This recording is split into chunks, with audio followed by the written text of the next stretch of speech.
So we're on the bus, and I'll show you that in a bit. But first, I wanted to show you we're gonna take a cruise soon. Yay! You guys, we're cruise number participant 69. Giggity.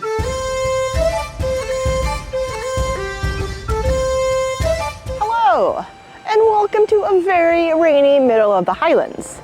We start our trip off today in a town called Callander. And no, it has nothing to do with the Gregorian date tracking system. There's people in my video. As you can see, Callander is a center of tourism, and it always has been since the mid-1800s. See, Queen Victoria used to love coming up here. And so because people like to follow in the Queen's steps and be bougie too, they also came up to see what she was all about. Well, since Queen Victoria was a queen, she had plenty of places to stay up here. But her royal subjects didn't. So a town had to suddenly appear in order to house them all. So what we see today is a Victorian town that's always been centered around tourism. Oh, check this out. First we have to cross the street. Cross the street. Look at this sign, you guys. This is cute. Rubro, hero or villain. Isn't that the existential quest of man? Well, in Callander, there's only about 3,000 residents who live here, but thousands go through the town every day. More in the summer, obviously, because as you can see in the winter, it's a bit drippy.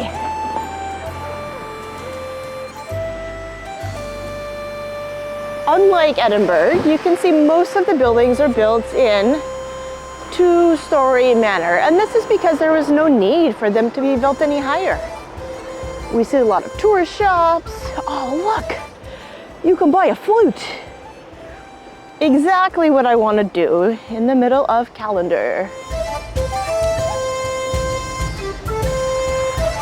As I mentioned, Callander was one of the towns that started Scottish tourism in the mid-1800s when Queen Victoria kept coming up here. In front of us sits a church. And this church was built a long time ago. And because it's nice and rainy today, we're seeing the change in the bricks that I told you about when we were in Edinburgh waiting for our bus. So you can see the red, the green, the browns, the purples. Across from the church, like all good towns in the Commonwealth have, we have a memorial that was built. And today it remembers the soldiers who died in World War I and World War II. If only memorials still did their job, reminding us that war is bad. Well, we were gonna go see it, but there's all of these cars. You see, I mentioned this was a tourist destination. Just take a look at it. Okay. So, here we can see the memorial. One day we'll remember.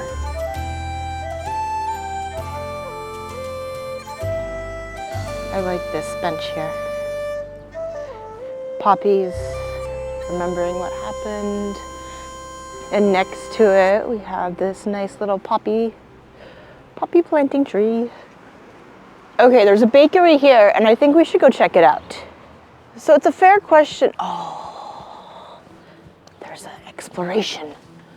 This is what we're walking to.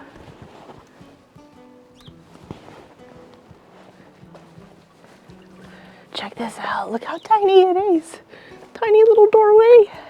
Now this door is unique because we can just walk on the other side and see the other side of the door. You guys, that is the coolest door ever. You can choose to go in the door or not in the door. See, whenever people talk about freedom, that's how the Scots do it. They give you a door that you can go into or not go into, based on your door preference. So I couldn't find the Tesco, but I found this other really cool area that I want to show you. I can see it and you can't, because if I show you, my camera's gonna get all wet. Well, more wet than it is now. So it's raining. It's more like sweating. There is moisture in the sky, and there is clearly moisture on the floor, but it's not like super coming down. It's just kind of doing the normal thing you expect to happen. So in front of us sits a really big mound.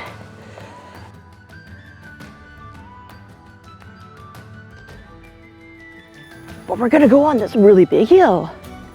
Ooh. And the ground is very squishy. Ew. Beautiful day to wear white shoes. Hoka, sponsor me. You guys, these white shoes stay white year round, no matter what stuff I walk in. They are waterproof, they are slip resistant, they are fashionable, and best of all, they make me 5 centimeters taller. That's your not sponsored ad read. I just like these shoes a lot. We're standing atop a graveyard, or we're standing atop a viewpoint for a graveyard. Now, the thing about this graveyard is that the Scottish and the French always had this special connection. You see, both the Scottish and the French hated the English. So many times during history, they unified together to try to fight the English. And this is where some alliances were made between Scottish and English. I mean, if I was, whoa, I've lied. This is where some alliances were made between the Scottish and the French to help push the British back to their little part of the island. This is a beautiful little place. Now, we can't go in the graveyard because it needs to be preserved, and there's some really old famous graves in there. That's okay with me. Let's check this out. So this is the bus, and it holds about 60 people. And there's a toilet not in use because it's not been approved yet. But up here, bunch of, hey, I recognize that jacket. Bunch of storage in the back, a bunch of people, and of course, a mirror.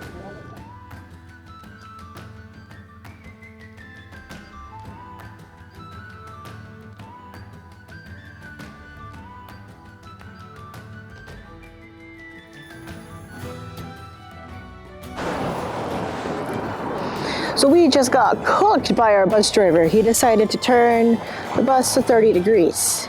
So now we're cooling off here in this nice glacial bed. And that's not a joke, it's actually a glacial run. So a long time ago, all of the hills that you see over here, there we go, there, were all volcanoes, and they still are. They're dormant now because they haven't exploded in a couple million years. And it was all ice because there was all ice over here for a long time. So as the glaciers were moving through here, they made these really smooth beds and they carved out the soft volcanic rock, and that's why it's so rolly hill stuff. So over here in front of us, we see a loch, or as other parts of English call it, a lake. It is snowy up here, which is nice because it's been super cold down south and there's been no snow. Another thing, I will walk towards the road and tell you something about these other fantastic rocks. So I mentioned that the rocks were very porous. Well, they've been here for a long time, which means they're pretty stable. But in the mid-1800s, a bunch of people were like, hey, the Highlands would make an amazing tourist destination. And so what they did was build a railway up here. But back in the 1800s, they didn't have massive machinery to go and flatten out roads and move land. So what they did have was dynamite, and they exploded everywhere. So all of this rock that's standing on the side of the road, which we can see a little bit right over here, at a low scale, But all of these mountains have that same rock. So what they did was blow up this stuff. And for a while it was fine. They were building the train station, they were building everything, which is great. But over time it started to loosen the rock. So now what we experience is a bunch of rock falls and a lot of landslides because all of the dynamite and the sound of the railway started to loosen up the rock. So on top of nature doing its thing, putting in nice cracks in the rocks, we also have man-made noise disruption.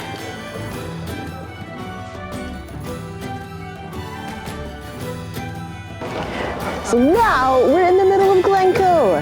If you are a Scottish lore fan, you probably know Glencoe from a massive murder that happened here. I don't know a lot about that, but what I do know is that it's really, really pretty. Look at this.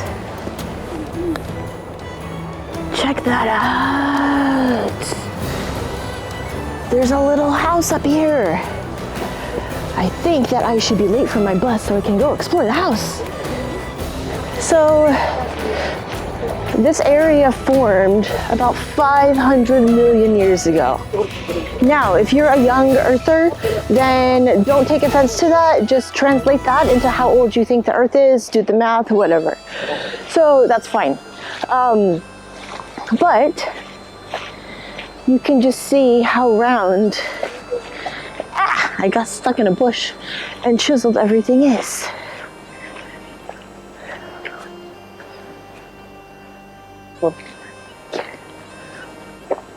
Check out this really old house, everybody.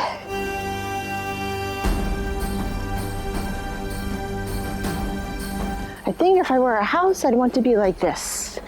You see the bricks, so this has been reconstructed, but you see the brick style here is very similar to the Nuragic brick style that we saw from our tour in Sardinia. I mean, who can debate with that being the best view out of your front porch? Can we go? Oh, the Puertas Abierto, you guys. Okay, we're totally going in. The floor is also very wet, but look at this.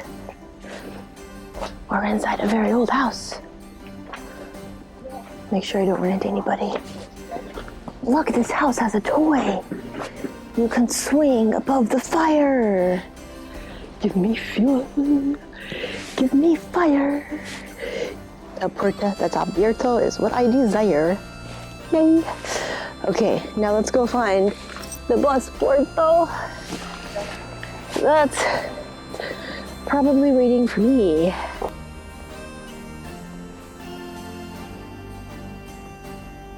So we've been on the road for about 5 hours, and what I desire the most is a snack.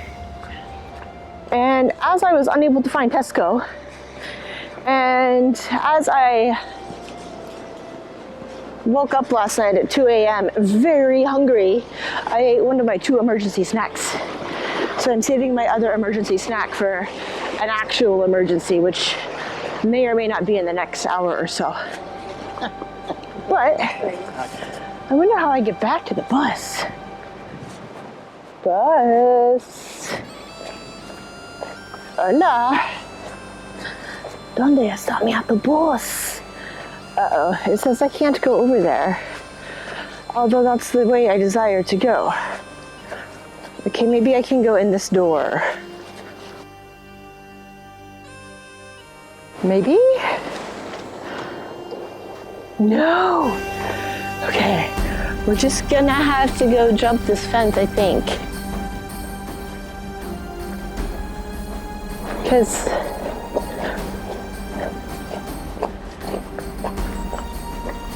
I don't know where else to go. I'm stuck. I'm stuck, you guys. Maybe? Okay. Sorry.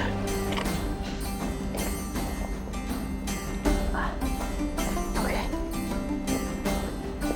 Now, all of my bus participants are running back. Let's go run.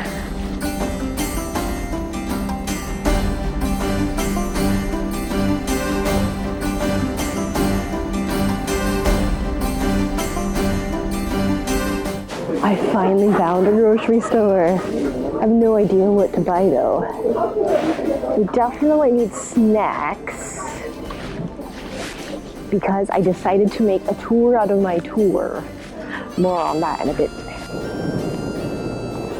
So right now, we are in the town of Fort William. Fort William is famously known for the entryway into Loch Ness.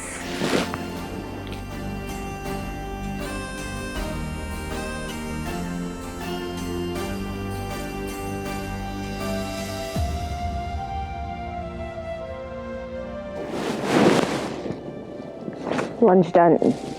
This is the view behind my lunch spot. And look what I'm looking at. Loch Ness, you guys, Loch Ness. So I hope the camera picks it up. My little guy has a hard time doing dark. This is completely black water. It kind of looks spooky. In fact, I may use this as footage in the future art project. But, that aside, I need to tell you why the water in Loch Ness is so dark. You see this stuff here? This isn't grass. This is peat. Peat. Isn't that the same stuff that's used in Highland whiskey? Yep. That's what's making all of Loch Ness black. Who knew? So, if we needed to get the water in Loch Ness lighter, what would have to happen is loads of whiskey distilleries would have to pop up, and then all of the peat around here would have to be mined, and then maybe we could see what's in the middle of this lake. Maybe. Let's go look for a monster. You see, Loch Ness Monster, while it was photographed in the 1930s, that just so happened to be a children's toy. The Loch Ness Monster was discovered by a religious dude around 500 AD.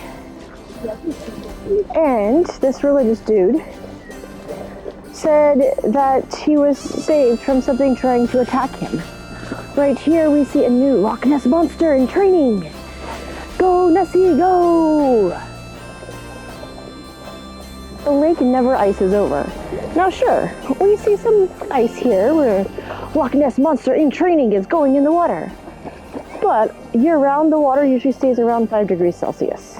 It could be because that fault line is so deep into the Earth's core that the molten core of the Earth is keeping it warm. And if you don't believe the Earth has a molten core, then whatever warm thing inside the Earth has keeping this lake warm. We're going on a ship to try to find Mr. Ness. Is it a boy or a girl? I assume if it's 230 million years old and it hasn't reproduced, it's probably neither.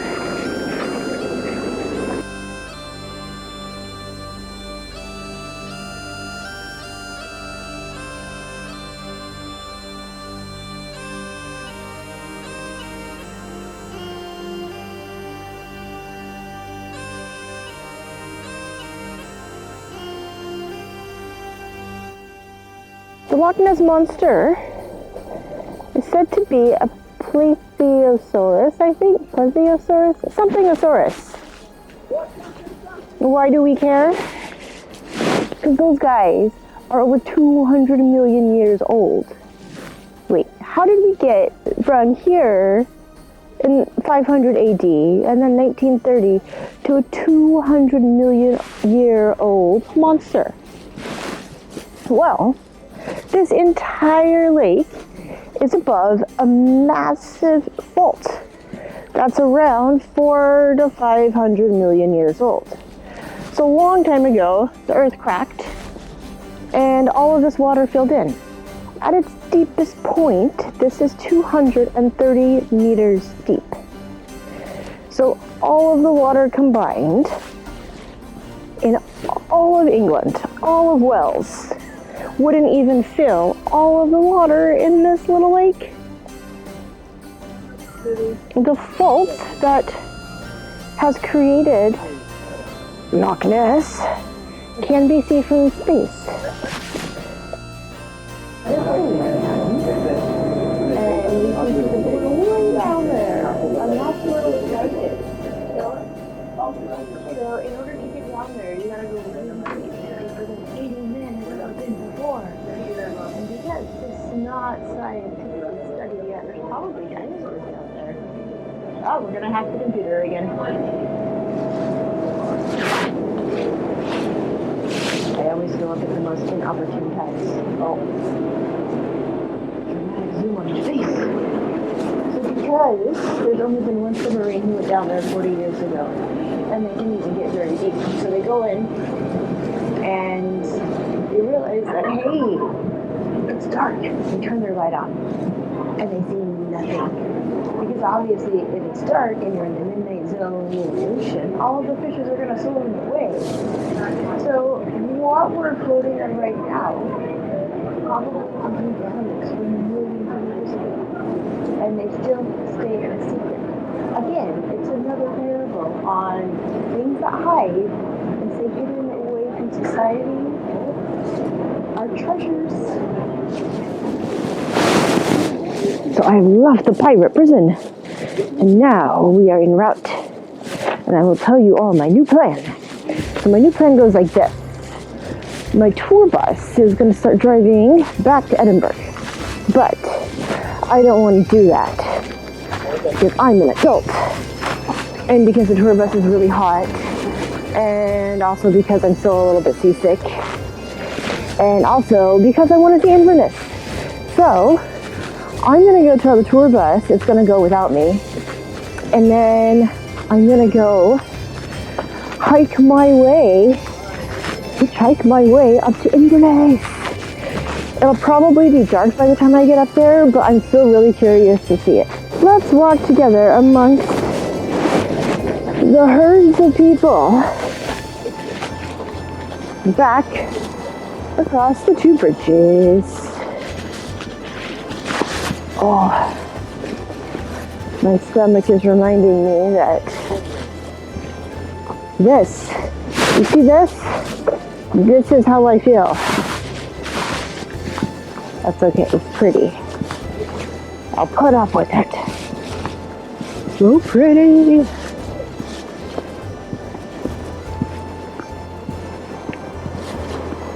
Jump cut the tour bus. Bye, awesome tour bus. Time for my next adventure.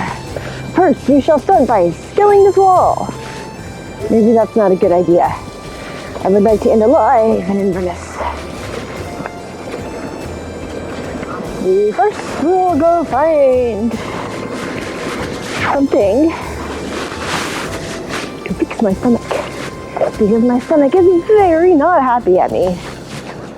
So, I want to tell you something else about Scotland. So, on the street sign you see ahead of us, we have a yellow wording and a white wording. The white wording is the King's English, and the yellow wording is Scottish Gaelic. I should show you there. Yellow wording is Scottish Gaelic. See? Inverness is that way. That way. I feel kind of like I've had to travel life. Check this bus out. Now this is what I call traveling in style. Empty bus. So we are on our way to Inverness, and I'm not going to tell you why I wanted to go there until we get there, but I'm extremely excited to finally get to go to Inverness. It's going to be a tiny little trip, but I hope you're excited as me. Okay, let's get there.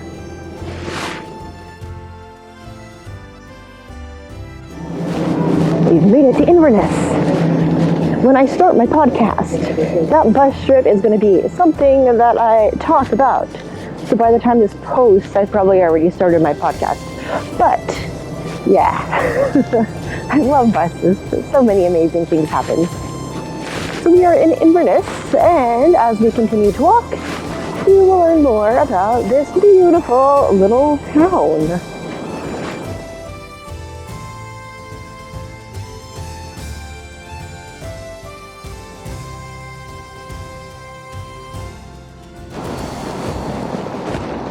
So today, we're starting off our tour in Inverness in a graveyard. Can you guess why? A, it's beautiful, it's peaceful, okay, minus maybe the cars walking by. I'll give you a hint.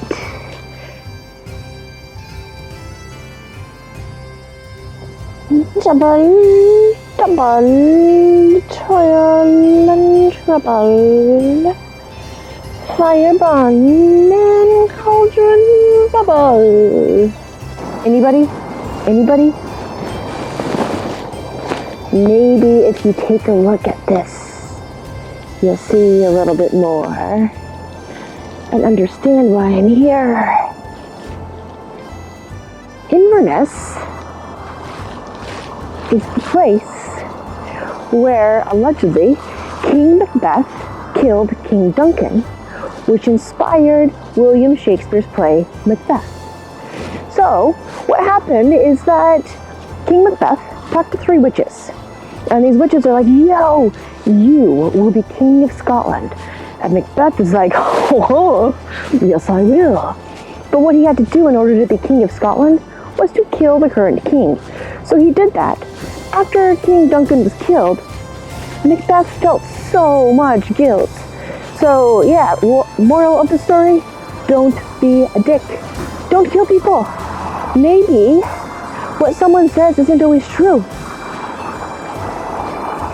But that is why we are here, because I love Shakespeare. I love Macbeth. Out, damn spot, out. And now we're just gonna go see more of what inspired Mr. William Shakespeare to write his play. So let's get out of this little graveyard that we're in and go explore the city.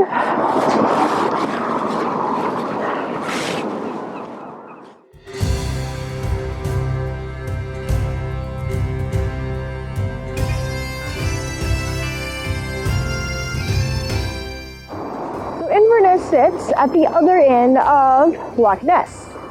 Now the name Inverness means beginning of the river Ness, I think. Something like that.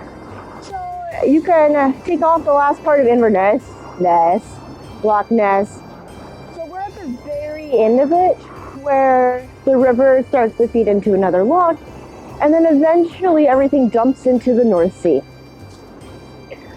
So we're walking right next to this beautiful church, and that's why we're coming up here. The other interesting thing I find about Inverness is that it recently just got its city status. It's one of 8 cities currently in Scotland. It got its city status in around the year 2000.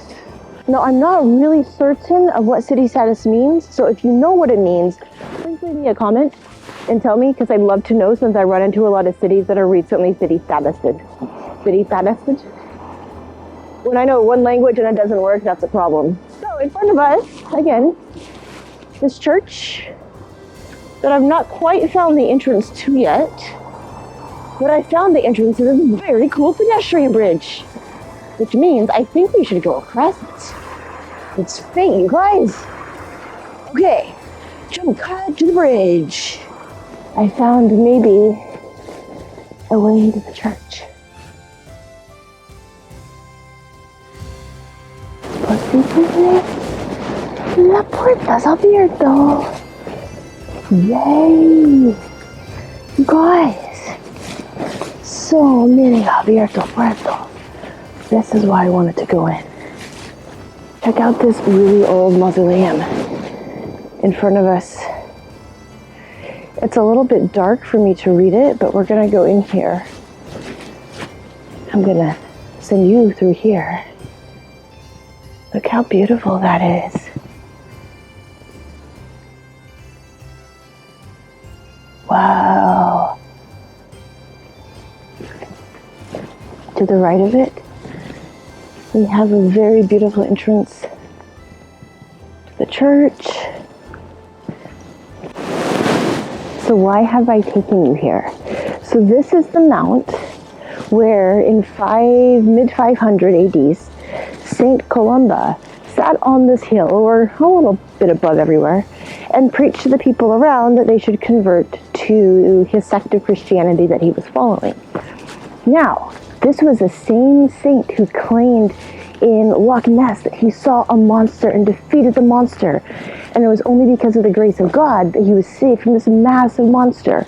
So whether he actually saw a monster in the lake, or if he was using it as a marketing ploy to bring people over into the religion, who knows? But ploys like this are used all the time. And I'm kind of okay with it. I know camera doesn't do any justice. And I've been to a lot of graveyards across the UK. And this one, I've got to say, it's so beautiful. Like, I'm too scared to walk on the grass and show you stones closer. This is from a family who lived in the 1800s. Over here, very likely the same. And it overlooks a beautiful lake. And then we're going to be going over that pedestrian bridge next. Another church.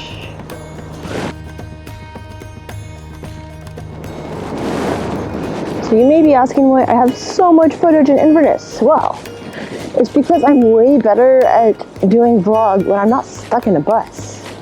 Like a bus driver who's talking about stories. Oh! This is great for the podcast. So this entire podcast episode, you'll want to watch it. Because I'm going to tell you all of the stories that happen in the buses. And the bus stories on this, on this adventure day are fantastic. In fact, it's the reason why I ditched the tour guide. Because I was done with the buses. It's all me. There was 57 people on that bus and they were all loving the tour guide. But I prefer dark streets, and, well, maybe not dark, because my camera doesn't like that, but I prefer touring like this. Not to be confused with the touring test, of course, but you get it. So you may be asking, what is Inverness good for? I mean, you probably know it because of Macbeth, because I just told you that. But what else? I mean, yeah, tourism, obviously. A lot of people do come here to see the different lochs, to go on a Highlands tour, to go on a distillery tour. But what else is here? Long ago, a bunch of distilleries used to be here. Why? Water.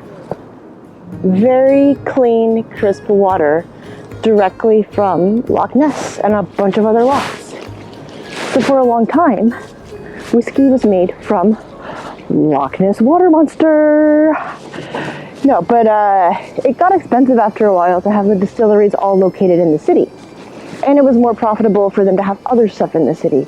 So what happened is that the distilleries moved more to the fields, to the Highlands, so then they didn't have to transfer the grains and everything else into the city. They could just keep it out there. And in the city, it started to grow more textiles and more industrial things. Today, one of the things that Inverness is known best for making. Sure, we'll go with that word.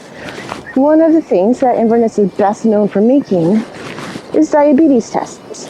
And I find irony in that, since one of the things that Scotland is best known for is making whiskey, which can be a cause of diabetes.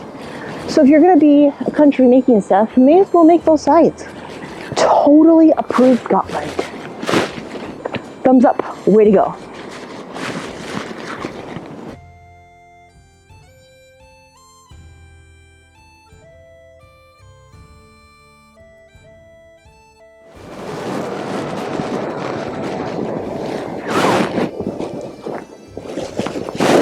We've taken a warm cut.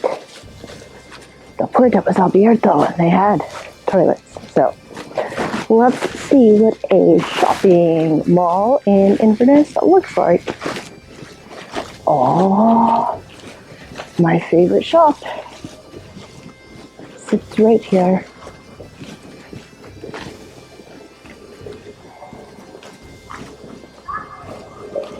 I'll go this way. This is a massive center. So as we're walking through here, I should let you know that Inverness has about 70,000 registered population in the city center. And as this is really the only registered town in the area, everyone from the surrounding area comes here. So in the daytime, and probably not in winter, this is a really, really busy place. Right, here's the center food court. I mean, just look at how big that is. Ooh, little tiny cows. Tiny little cow. Look at this. This is pretty and beautiful. Another warm cut with beautiful little lights. I assume that this is not the popular hour to come visit here, but I'm really liking it. I think I'm the popular hour to come visit here. I mean, nothing's open. So let's take a selfie with this man.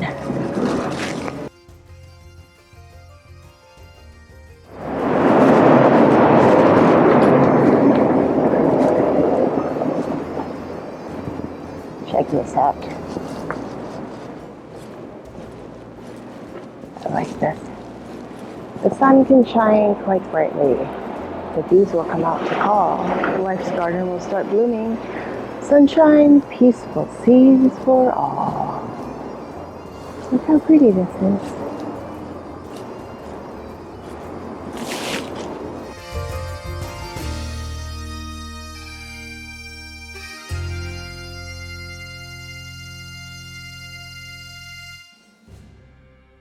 It's okay to not be okay. It really is. This place is here to help you. Candlelight falls in this space. It's a refuge, a safe haven. Our hope is a saving grace. We built this little haven. We put signposts ways from here. Please come in. We want to see you. To sail calmer seas. Oh, where was this when I was younger? This is so awesome. Dude. Inverness, you know what you're doing. This needs to lead the way for other cities. This is so cool.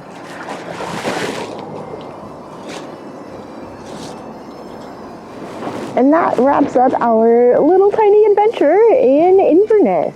Don't worry, we're not done with Scotland yet. There's still a couple more adventures that we're gonna have. I don't know how many more, but the internet will tell me. And maybe the witches of the past will tell me. Double, double, toil and trouble, fire burns and the cauldron bubble. Subscribe, comment, and let me know where else I should go this year. Travel season 2024 is on, I was gonna say Expedia, on Expedition. Yeah, I should stop talking. Travel season 2024 is full speed ahead. So, tell me where I should go. Tell me some facts about it, and you never know, I may end up there.